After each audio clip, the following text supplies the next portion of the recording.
pela primeira vez.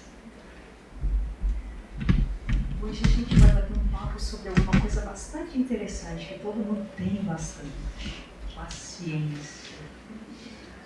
Emmanuel vai falar para a gente. Alô. Emmanuel vai falar para a gente sobre estudarmos a paciência. Ou seja, a gente não se dá conta, né? A gente é paciente em alguns momentos e em outros nem tanto. E ele... Tá bom assim? Dá para ouvir? Vou colocar aqui, ó. Vou grudar. Então ele começa o capítulo dizendo: todos temos necessidade de termos paciência uns para com os outros. Mas ele continua dizendo que também devemos estudar a paciência na sua função educativa. Eu acho que nenhum de nós pensou nisso algum dia. Eu, pelo menos, nunca havia pensado que eu pudesse educar a minha paciência, né? Então, ele começa, né, falando que, primeiro, a paciência é uma virtude. E por mais que a gente treine a vida inteira, uma encarnação apenas não vai ser suficiente para sermos pacientes plenamente, né? Então, como uma virtude, é necessário o treinamento. Só que eu tenho que ser paciente com tudo, eu vou treinar para poder ser paciente com tudo? Não. Com tudo aquilo que não vá contra aquilo que são, aqueles que são os meus valores. Como a avó dizia pra gente, né? A paciência tem limite. Então a gente vai até onde possamos ter a coisa no caminho reto, né? Se a gente pega o dicionário, a gente tem que paciência é esperar com calma, com tranquilidade. Esperar. E Emmanuel vai um pouquinho mais longe. O que a gente faz com esse tempo, quando a gente está esperando, né? Aqui no texto também ele vai dizer que a paciência é a capacidade de se verificar a dificuldade das engrenagens do dia a dia, buscar soluções para essas dificuldades sem alarde, sem irritação. Emmanuel é um poeta, né?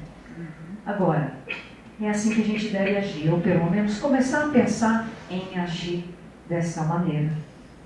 Quando a gente pensa, né, em paciência, por exemplo, alguma coisa que nos causa preocupação. Uma vez eu ouvi uma frase assim: não se preocupe, se ocupe. Então, quando Emmanuel está falando, vá buscar a solução para aquilo que te tira a paciência, ele está pedindo para a gente se ocupar daquilo.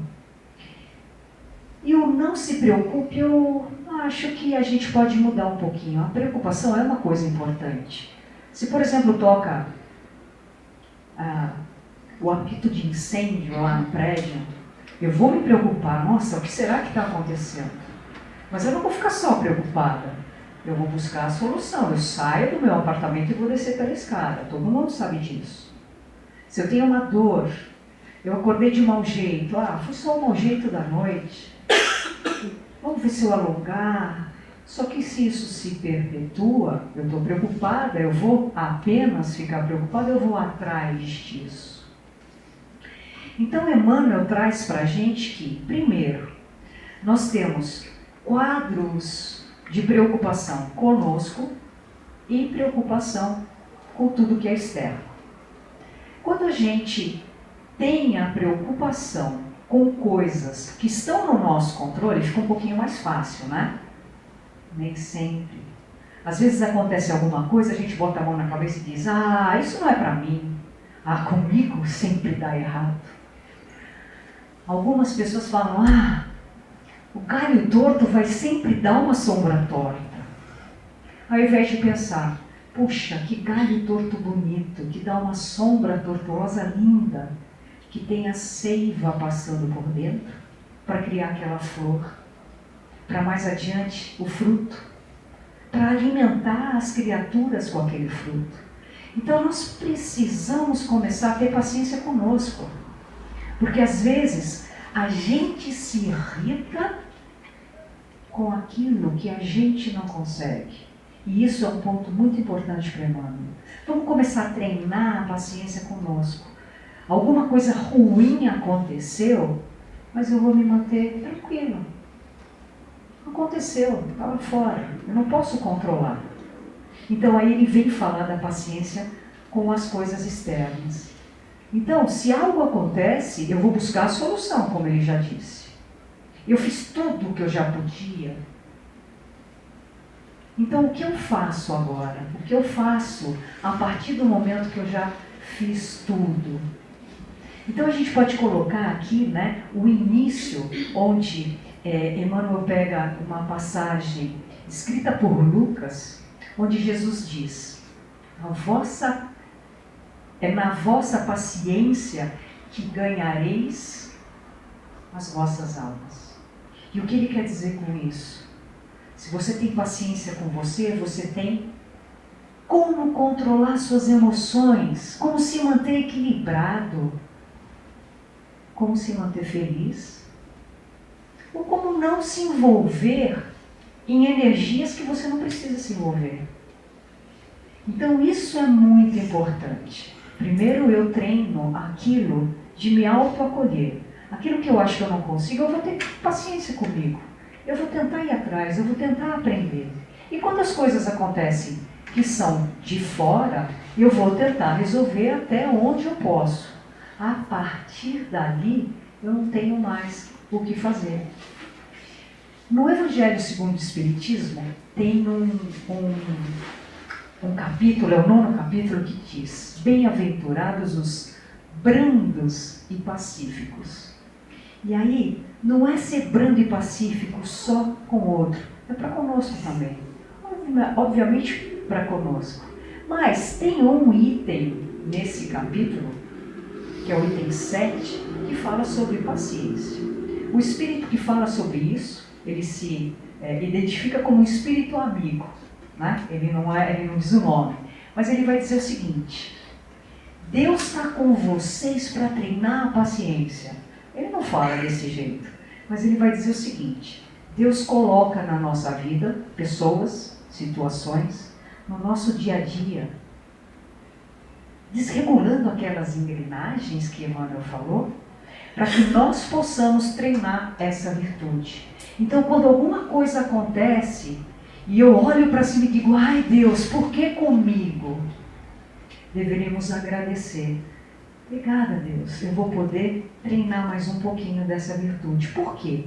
A gente vem nessa encarnação para algumas coisas mais importantes. A gente sempre fala aqui em palestra, aprender a amar, mas aprender a desenvolver as nossas virtudes. E a paciência é uma delas, obviamente. Então, esse espírito amigo vai dizer: Deus não faz nada para castigar a gente, mas Ele ajuda a gente na nossa evolução. Basta a gente enxergar e parar de reclamar, né? E ele diz o seguinte: é muito mais leve o fardo quando você olha para cima, se conecta a Deus e pede ajuda. Olha, está muito difícil. Isso pode realmente ficar mais leve do que, ele diz, olhar para o chão e tentar resolver sozinho, dizendo: só eu posso resolver isso. A conexão com Deus é muito importante na nossa vida. Então ele vai dizer que vamos estar com Deus mais vezes, mais gentilmente, sem reclamar da vida. E aqui a gente traz um outro livro de Emmanuel. O livro se chama Paciência. E ele tem um capítulo, ele fala de muitas virtudes que têm a ver com a paciência, né? Ele faz algumas conexões com outras virtudes, mas ele tem um capítulo inteiro falando sobre impaciência. E ele vem dizer como isso é deletério para a nossa vida. Quando a gente perde a paciência, ele vem dizer para a gente que a espiritualidade superior está conosco o tempo inteiro, está torcendo por nós. está nos ajudando. Até o momento que a gente perde a paciência. Começa a ficar irritado, começa a ficar bravo, começa a mudar a vibração, muda a nossa energia. A espiritualidade continua querendo nos ajudar. Mas nós baixamos a nossa vibração e perdemos a sintonia. Eles estão tentando nos inspirar, mas a inspiração não chega. Então vejam, a impaciência só nos afasta daqueles que querem nos ajudar, nos amparar. Então, estarmos o tempo todo ligados em que podemos ser pacientes conosco e com tudo ao nosso redor só vai nos ajudar, ou melhor, facilitar, tornar mais leve o nosso caminho de evolução. E Emmanuel vai terminar com um parágrafo que eu não me atrevo a trazer para dizer as palavras, porque é muito interessante e muito importante. Ele diz que o Mestre foi, no mundo, o paradigma de semelhante virtude. Ou seja, Jesus foi o maior exemplo de paciência, mas não foi conformista. Nunca ficou passivo diante do mal. Olha aí, paciência tem limite. Até para Jesus tinha. Conquanto ele suportasse as manifestações do mal que ele recebia, ele diligenciava, ele arranjava meios de tudo renovar para o bem. Então vejam, tudo está no pensamento reto, no pensamento para o bem e no carinho para conosco e para com os nossos irmãos. A gente vai perder a paciência? Vai. Mas quando perder a paciência, se a gente puder, opa, perdi a paciência, esse já é o primeiro passo. Se a gente puder estar atento a essas coisas, a gente vai começar a estudar a paciência em nós e a gente começa a mudar alguma coisinha. Eu acho que todos que estamos aqui hoje falando sobre isso, ouvindo sobre isso, já temos a possibilidade de iniciar esse caminho. E aí eu trago uma história que eu recebi ontem, né? Olha como a espiritualidade trabalha, para dar um exemplo de paciência com uma coisa bem sutil, muito bonitinha, que é a história de um menino e um fazendeiro. E esse fazendeiro, ele ia guardar algumas coisas no celeiro e ele começa a cobrir o chão do celeiro com palha. Ele passa a manhã inteira cobrindo o celeiro com palha, sozinho. Ele começa a sentir fome. Aí ele vai tirar o relógio do bolso, um relógio antigo, foi do bisavô, do avô, depois do pai, e agora passou para ele. Um relógio imenso, barulhento, feio, mas que ele ama de paixão. Ele não acha o relógio. E ele fica muito triste. Passei a manhã inteira aqui, onde será? O celeiro é tão grande. Ele começa a procurar. Mas aí a fome aumenta, ele fala, a gente vai fazer isso, eu vou fazer isso de outra maneira. Ele almoça, depois vai buscar algumas crianças da região e diz o seguinte, ó, quem quiser ir lá procurar vai ganhar um sorvete. Mas aquele que achar o meu relógio querido vai ganhar um super sorvete. Com calda, com castanha, com... molecada fica, uau, vamos lá. E vem aí uma meia dúzia de crianças e começam a procurar. Criança é a impaciência em pessoa, mas é luz, né? É amor, é brincadeira. E eles começam a procurar. Uma primeira criança começa a ficar um pouco impaciente. Eu vou levar a vida inteira, eu não vou achar isso nunca, tchau, vou embora. E vai embora. Outras crianças estão procurando, algumas brincando. Aí uma menina joga um pouco daquela palha no outro menino, o menino não gosta, perde a paciência. E diz, eu não gosto desse tipo de brincadeira, eu vou embora. Outras crianças vão procurando, todo mundo não tem mais paciência. Até que fica um único garoto.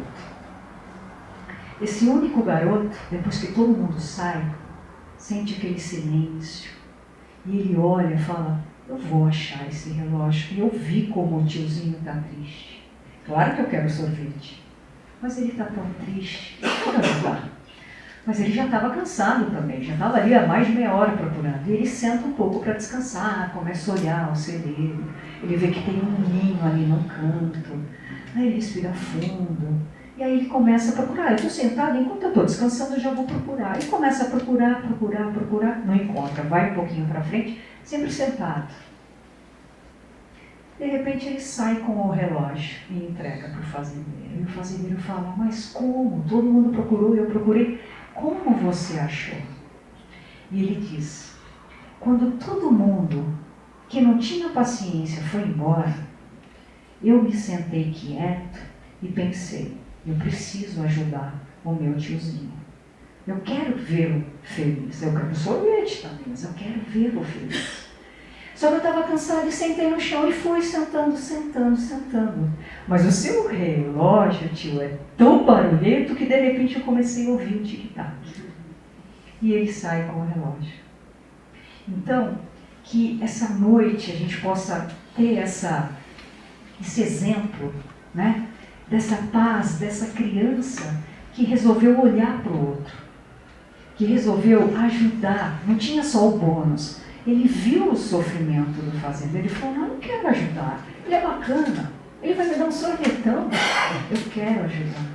Então que possamos ter esse olhar para o outro, essa paciência de buscar o caminho reto, para que a gente possa ter a espiritualidade superior, trazendo esse tic-tac para o nosso coração. Uma boa noite a todos e obrigada pela paciência.